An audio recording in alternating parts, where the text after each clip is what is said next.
किस्से, कुछ कहानियां। अतुल विश्नोई की जुबानी, कुछ किस्से कुछ कहानी। कुछ किस्से कुछ कहानियां में आप सभी का फिर से स्वागत है। दोस्तों, आज जो कहानी मैं आपके लिए लेकर आया हूं उसका शीर्षक है शिफा। लेखक हैं मेरे मित्र अजय जुगरान।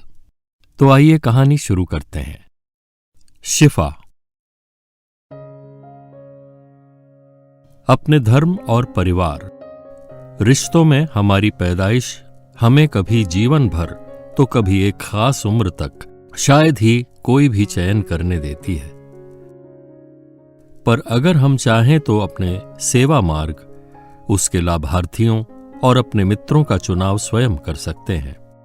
ऐसे सेवा मार्ग में ही हमारी सेवा में सहाय मित्र स्वतः हमें चुनेंगे और हम उन्हें, वो आस्तिक हों न हों, पर सेवा मार्गी डॉक्टरों के हाथों में मरीजों को ठीक करने की विलक्षण शक्ति संचित होती जाती है, क्योंकि उनके लिए हर मरीज सबसे पहले एक इंसान होता है, फिर किसी पूजा पद्धति को मानने या ना मानने वाला। समय समय पर ये शक्ति उनकी सेवा के प्रशिक्षण और अनुभव के साथ साथ मरीज को हृदय और प्रार्थना से ठीक करने के निस्वार्थ प्रयत्नों पर अकस्मात दैवीय अनुकंपा के रूप में परिलक्षित होती है। प्रस्तुत है उठते बैठते चलते फिरते टुकड़ों टुकड़ों में हमारी सेवानिवृत्त सरकारी डॉक्टर मामी की सुनाई उनके जीवनानुभवों पर आधारित एक ऐसी ही ये छोटी सी कहानी, शिफा, यानी बीमारी के उपचार या इलाज की शक्ति। गीता मामी बोली, उस लड़के ने जोशीमठ के भरे बाजार में उस शाम बारिश की फुहार के बीच लगभग गोता लगाकर मेरे पैर छू वापस सीधा खड़े होते हुए कहा, आपने पहचाना नहीं मुझे डॉक्टर साहब? कुछ आश्चर्य से मैंने उसका चेहरा देखते हुए उसे चिरंजीवी रहो का आशीर्वाद दिया और पूछा, तुम कौन हो बेटा? वो बोला, मैम, आपके ही हाथों पैदा हुआ मालती का बेटा प्रवीण। अरे वाह, मालती का बेटा, कितने बड़े हो गए हो तुम। माँ कहाँ है? तुम क्या करते हो? माँ पिछले साल दून अस्पताल से रिटायर हो, अब नया घर बना वहीं पास रायपुर में रह रही है। मैं ये जीप ट्रैकर चलाता हूं मैम। आप शॉपिंग कीजिए, फिर आपको जहां जाना होगा वहां मैं छोड़ दूंगा। वैसे मुझे कल सुबह बद्रीनाथ का चक्कर भी लगाना है, कहें तो आपको यात्रा भी करा लाऊं? धन्यवाद, पर नहीं बेटा, मैं तो कल ही टैक्सी से बद्रीनाथ दर्शन कराई हूं अपने मित्रों के साथ, और अभी मेरे पास उसी टैक्सी की सेवा है। पर अच्छा हुआ जो तुम मिल गए। मैं कल बस से देहरादून पहुंच तुम्हारी मां से बात करूंगी। अभी तुम अपने लिए सवारियां पकड़ो, फिर मिलेंगे। खुश रहो। इस पर उसने फिर एक बार झुककर मेरे पैर छुए और कुछ सवारियों को आते देख अपनी जीप के पास जाकर खड़ा हो गया। अगले दिन की घनघोर बारिश भरी सुबह जोशीमठ से कुछ ही दूर देहरादून जाती एक बस गहरे खड्ड में गिर गई, जिसके कुछ यात्री मारे गए और काफी गंभीर रूप से घायल हो गए। डॉक्टर होने के नाते मैं सरकारी एम्बुलेंस में बैठ घटनास्थल के निकट अफरा तफरी के माहौल में पहुंची। जो कुछ बन पाया वो किया। अस्थायी शिविर में मेरे जिम्मे एक 7 महीने की गर्भवती घायल महिला भी थी। उसे A+ और कई अन्य को अलग अलग ग्रुप्स के खून की आवश्यकता थी। रक्तस्राव के कारण उसकी नब्ज बड़ी धीमी चल रही थी और मेरे अनुभव में शीघ्र खून न मिलने के अभाव में उसे और उसके होने वाले बच्चे की जान को खतरा था। परिस्थितिवश साधनों की कमी में ये दोनों जीवन बहुत ही कच्चे धागों पर टिके थे। मैंने पल को आंखें बंद कर उनके उपचार में बद्रीनाथ जी से मदद की प्रार्थना की। आंख खुलते ही लगा कि कोई टेंट में झांक रहा है। ध्यान से देखा तो प्रवीण निकला। जय बद्री विशाल, भगवान का शुक्र है आप बच गईं डॉक्टर साहब। जय बद्री विशाल। वो मुझे देखते ही बड़ी खुशी से बोला, मैं उस बस में थी ही नहीं बेटा, पर तुम यहां कैसे? तुम तो आज सुबह बद्रीनाथ जाने वाले थे। निकल पड़ा था मैम, लेकिन पास ही एक बड़े रेले के कारण रुकना पड़ा। इधर कल रात आपके बस से देहरादून पहुंचने के बारे में मां से बात हुई थी, तो इस दुर्घटना की खबर फैलते ही उसका फोन आया। उसे चिंता हुई कहीं आप तो नहीं थी उस एक्सीडेंट वाली बस में। मां के कहे मैंने किसी तरह अपनी जीप मोड़ी और यहां चला आया। अच्छा किया। अब सुनो, मेरी इस मरीज को A+ खून की जरूरत है। तुम्हारा ब्लड ग्रुप क्या है? A+ तो नहीं, पर मैं यूनिवर्सल डोनर O- ग्रुप का हूं। आप जितना खून चाहें मेरा ले लें, उसने अपनी कमीज खोलते हुए कहा। और इस तरह वो घायल गर्भवती महिला और उसका होने वाला बच्चा बाल बाल बच गए। पूरे होश में आने पर उस महिला ने मेरा बहुत धन्यवाद किया और मुझे कई आशीर्वाद दिए। ये कह मामी ने एक गहरी सांस ले पल को अपनी आंखें बंद की और फिर आंखें खोलकर बोली, देखो, हम डॉक्टर सिर्फ इलाज करते हैं। ठीक इलाज की राह तो वास्तव में ईश्वर दिखाता है। उसके बनाए संयोगों से ही सही लोग और साधन जुड़ते हैं और मरीज ठीक हो जाता है। ये कहते हुए मामी ने उस अदृश्य को हाथ जोड़ निशब्द प्रार्थना की।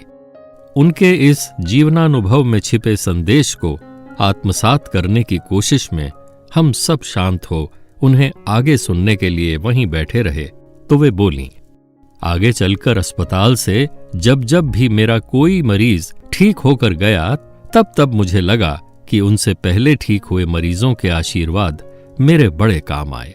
मैंने हर एक ऐसे अवसर पर भगवान से प्रार्थना की कि मेरे मरीजों की खुद अपने लिए की गई दुआओं का भी खूब असर हो और उन सब का जीवन सुख से बीते।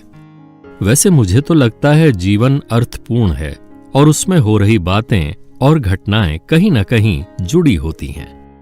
हम जो बांटते हैं वही पाते हैं। हम जो उदाहरण प्रस्तुत करते हैं उसका ही अनुसरण हमारी संतान करती है। प्रवीण में भी मेरी पुरानी चुस्त सेवादार नर्स मालती की थोड़ी झलक और उसके जैसी ही व्यवहार कुशलता थी। उसके यूं ही सामने आ बेझिझक रक्तदान करने से मुझे याद आया कि बहुत साल पहले दून अस्पताल के जच्चा बच्चा वार्ड में मैंने एक गरीब एनीमिक महिला का बड़ा मुश्किल प्रसव सफल कराने की कोशिश की थी। उसकी नाजुक हालत देख ऐसा लगता था कि गर्दन और बाजू में तावीज बांधने के अलावा घरवालों ने उसकी रत्ती भर भी देखभाल नहीं की। एक जच्चा की ऐसी दुर्गति देख मेरे गुस्सा करने पर उसके पिता ने बताया कि उसने तो बेटी की शादी रिश्तेदारी में पास ही के एक देखे भाले खानदान में की, लेकिन वो बदनसीब 3 लड़कियां जन चुकी थी। इसलिए शायद इस बार लगभग 8 महीनों तक मुरादाबाद में उसके ससुराल वालों ने बिना किसी डॉक्टरी परीक्षा और बिना ढंग का खाना पीना दिए उससे घर के सारे काम करवाए और हाल ही में प्रसव के लिए मायके भेज दिया। वो बेचारी मेरी नाइट ड्यूटी के अंतिम पलों में कराहती हुई माथे पर हर पहर की नमाज अता करने का निशान लिए अपने बदहवास बिन मूछ की मेहंदी लगी दाढ़ी वाले दाहिने हाथ में तस्बीह घुमाते पिता और लगभग 10 अड़ोस पड़ोस के लड़कों के जुलूस में इनामुल्ला बिल्डिंग के पीछे की बस्ती से अस्पताल पहुंची। उसके लगभग सारे ही स्वास्थ्य मापदंड बिगड़े हुए थे। कुछ घंटे के लंबे और कठिन प्रसव में जब मुझे लगा कि बढ़ते रक्तस्राव से उस निरीह की जान पर बनाएगी, तो मैंने उसका सिजेरियन ऑपरेशन कर उसके बच्चे एक लड़के को इस आशा से निकाल लिया कि क्या पता अपने बच्चे को देख वो जीने के लिए उत्साहित हो, ठीक होने के लिए और अधिक संघर्ष करे। परंतु ठीक ऐसा नहीं हुआ। बच्चे की कमजोरी और उसे जॉन्डिस हो जाने के खतरे के चलते उसे अलग रखना पड़ा और इधर उसकी मां की नब्ज गिरने लगी। किसी तरह उसकी स्थिति को स्थिर कर मैं उसके लिए उसके ही O- ग्रुप के खून का इंतजाम कर लाने के लिए उसके पिता से कह उसे अगली शिफ्ट की डॉक्टर को हैंडओवर कर घर चली गई। लेकिन न जाने क्यों घर में मेरा मन नहीं लगा और कुछ घंटे बाद मैं लगभग 5:15 बजे फिर अस्पताल पहुंची तो देखा उसका पिता अस्पताल के मुख्य द्वार के पास सरकारी जमीन पर अतिक्रमण करी बनी मजार के बाहर बैठा रो रहा है। हुआ यूं कि खून देने लाने की बात सुनते ही उन 10 अड़ोस पड़ोस के लड़कों में से ज्यादातर रफू चक्कर हो गए और जो 2 कुछ देर रुके उनका ब्लड ग्रुप न तो O- निकला न ही उनके पास कोई साधन थे। वो भी मेरे अस्पताल वापस पहुंचते ही इस मजबूर पिता को अकेला छोड़ गायब हो गए। अब मुझे देखते ही उसने अपने हाथ जोड़े और रोते रोते कहने लगा, अल्लाह के वास्ते डॉक्टर साहब, मेरी बेटी रुखसाना को बचा लीजिए डॉक्टर साहब। इतनी सुबह में उसके लिए खून का इंतजाम नहीं कर पाया। मेरे पास इतने पैसे भी नहीं है। मैं इसकी अम्मी को क्या जवाब दूंगा? मेरा सारा खून, मेरी जान ले लीजिए, पर मेरी बच्ची, मेरी प्यारी रुखसाना को खुदा के वास्ते बचा लीजिए डॉक्टर साहब। अपने पिता की उम्र के किसी पुरुष को इस तरह विनती विलाप करते देख मैंने अपने भाव छिपा ठिठक कर अपना रास्ता बदला और जच्चा बच्चा वार्ड में घुस गई। देखा तो रुखसाना की हालत और भी बिगड़ चुकी थी। उसकी नब्ज पकड़ में ही नहीं आ रही थी और सांसें भी उखड़ रही थीं। शीघ्र खून न मिलने के अभाव में उसकी जान को खतरा था। मैंने नब्ज खोजने की कोशिश में उसका हाथ पकड़ पल को आंख बंद कर उसके उपचार में बद्रीनाथ जी से मदद की प्रार्थना की। किसी के मुझे छूने पर मेरी आंख खुली। देखा तो उस शिफ्ट की नर्स मालती मेरे सामने खड़ी थी। उसने पास के गुरुद्वारे का कड़ा प्रसाद मेरे हाथ में पकड़ाया और पूछा, मैम इस पेशेंट की हालत कैसी है अब? इसका बाप बाहर बरामदे में नमाज पढ़ते पढ़ते क्यों रो रहा है? क्योंकि वो ओ नेगेटिव खून का इंतजाम नहीं कर पाया और अब उसकी बेटी की जान खतरे में है। हाँ, ओ नेगेटिव खून वालों को तो ओ नेगेटिव खून ही दे सकते हैं मैम, पर इतनी सुबह वो मिलना बड़ा ही मुश्किल है। आपको याद हो शायद प्रवीण के जन्म के समय उसके पिता को कितनी परेशानी हुई थी मेरे लिए ओ नेगेटिव खून लाने में। उसने अनायास ही सब कहा। क्या कहा? इसका मतलब तुम्हारा ब्लड ग्रुप ओ नेगेटिव है? जी मैम, उसने सकपका कर कहा और मैंने उसे गले लगा लिया। इससे पहले कि वो और कुछ कह पाती, मैं उसका हाथ पकड़ उसे अस्पताल के गलियारों से खून टेस्ट और डोनेशन के लिए ब्लड बैंक ले गई। अगले 1 घंटे में रुखसाना को मालती का दिया खून चढ़ा। इस दौरान मैंने उसका हाथ उसकी नब्ज खोजने को पकड़े रखा। धीरे धीरे उसकी नब्ज मेरी हथेली में धड़कने लगी तो एक विचित्र रोमांच से मेरे रोंगटे खड़े हो गए। मैंने आंख बंद कर मन ही मन बद्रीनाथ जी का धन्यवाद किया। इधर थोड़ी ही देर पहले मौत से जूझ रही रुखसाना ने अपनी डबडबाई आंखें खोल बड़े अदब से कहा, डॉक्टर साहब शुक्रिया, अल्लाह के फजल से अब मैं ठीक हूं। आप और कब तक मेरा हाथ पकड़े यूं ही खड़ी रहेंगी? चाहिए थोड़ा आराम कीजिए। मैं दुआ करूंगी कि अल्लाह आपकी शिफा को और बढ़ाए। ये बता मामी उठी और एक नजर हम सब पर डाल अपने संध्या पूजन को बढ़ी। अभी आप सुन रहे थे अजय जुगरान की यह मर्म स्पर्शी रचना शिफा। आशा है दोस्तों आपको यह रचना पसंद आई होगी। आपने अभी तक अगर हमारा YouTube चैनल सब्सक्राइब नहीं किया है तो हमारी आपसे गुजारिश है कि आप इसे शीघ्र सब्सक्राइब कर लें।